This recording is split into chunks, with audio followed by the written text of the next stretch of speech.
அப்பா இங்க வர்ற வரைக்கும் உன்னை நான் ஒண்ணும் செய்ய மாட்டேன். இப்பவே உங்க அப்பாவை போய் கூட்டு வரேன்.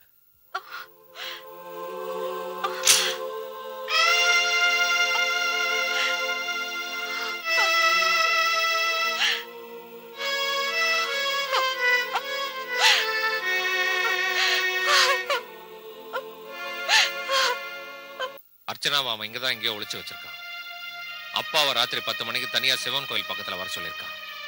அப்படி தனியா வரலனாலோ இல்ல போலீஸ்க்கு இன்ஃபார்ம் பண்ணாலோ அர்ச்சனா உயிரோட பார்க்க முடியாதுன்னு அவன் மிரட்டுறான். அப்பா இருக்கு, அவளை அழைச்சிட்டு வரதுக்கு நான் போறேன். நானும் அவனா 2ல 1 பாத்துறேன். ராஸ்கல். அவன் என்ன மாத்திரம்தான் போன்ல தனியா வர சொல்லிருக்கான். நான் போறேன். நீங்க தனியா போனா மட்டும் அவன் விட்டுருவான்னு என்ன உறுதி இருக்குப்பா? அவன் ஏற்கனவே உங்க மேல கோவத்துல இருக்கான். இந்த நிலைமையில அவன் அர்ச்சனாவை என்ன வேணாலும் செய்யலாம். அவனுக்கு என் மேலதான் ஆத்திரம் கோபம் எல்லாம். ஒருவேளை நான் மட்டும் தனியா போனா அர்ச்சனா உயிரோட வீடு திரும்பறதுக்கு சான்ஸ் இருக்குல்ல? ஏங்க அவன் தான் ஐயோகன்னு தெரிஞ்சு போச்சே, நீங்க எங்க தனியா போறீங்க? அவன் உங்களை ஏதாவது செஞ்சாலும் செஞ்சிருவான். நீங்க தனியா போக வேண்டாங்க. மகாலட்சுமி, நான் கடவுளை நம்புறவேங்கிறது உனக்கு நல்லா தெரியும். அவன் மேல பாரத்து போடுறேன். நான் இதுவரைக்கும் யாருக்கும் எந்த விதமான துரோகமும் செஞ்சதில்லை. அதனால கடவுள் என்னை கைவிட மாட்டேன். நாளைக்கு பொழுது நல்லபடியாவே விடியுங்கிற நம்பிக்கை எனக்கு இருக்கு. நான் போறேன். நானும் உங்க கூட வரேன்ப்பா. சேர்ந்தே போலாமே. வேண்டாம். நாகராஜ் போன்ல என்ன மாத்திரம் தான் தனியா வர சொல்லிருக்கேன். நீங்க ஏதாவது எனக்கு உபகாரம் செய்யறதா இருந்தா தயவு செஞ்சு யாரும் வீட்டை விட்டு வெளியே போக வேண்டாம். வீட்டுக்குள்ளேயே இருக்கு. அப்புறம் யாரும் போலீஸ்க்கு போன் பண்ணக்கூடாது. புரியுதா? ராத்திரி 10 மணிக்கு தானே வர சொல்லிருக்கான். அது வரைக்கும் என்ன நடக்குன்னு பார்த்து. அப்பா சொன்னா கேளுங்க, தனியா போகாதீங்க.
மரியாதைலாம் இருக்குப்பா.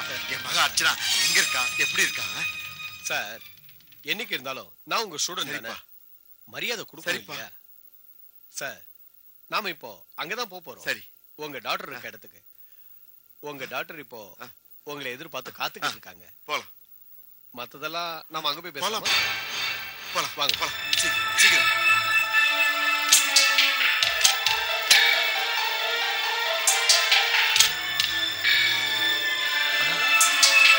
அப்பாவை நாகராஜ் கூட்டிட்டு போறான்.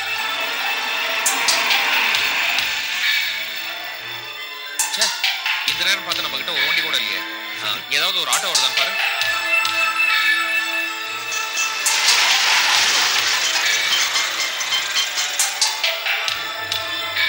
என்ன சொல்றேன்? சீக்கிரம் வண்டி எடுங்க.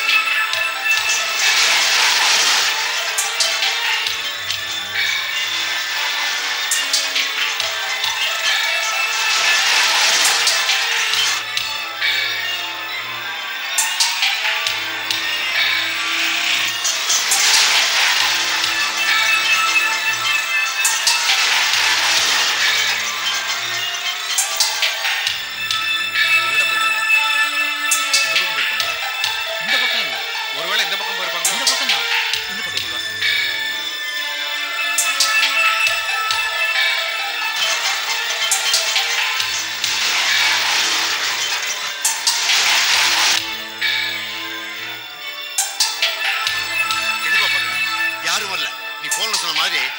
மாத்திரம் தான் வந்திருக்கேன். ஆமா, என் மக அர்ச்சனா இங்க.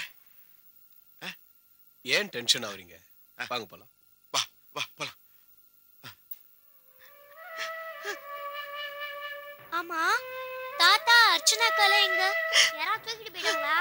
அவினாஷ், கவிதா, நேரம் ஆயிடுச்சு, நீங்க போய் படுத்து தூங்குங்க. வாடா. அத்தை, கவலைப்படாதீங்க அத்தை, ஒண்ணும் ஆகாது. நம்ம அர்ச்சனாவும் மாமாவும் நல்லபடியா வீடு வந்து சேர்ந்துருவாங்க. நீங்க போய் முகத்தை அலம்பிட்டு வாங்க. அழுது முகமெல்லாம் வீங்கி போச்சு.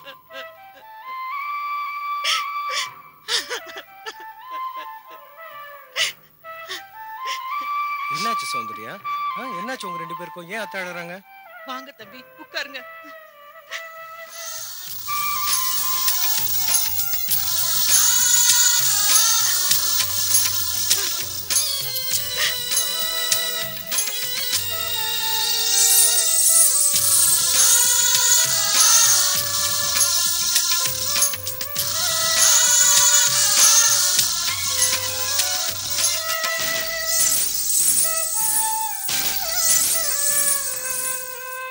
மாமா முன்னாடி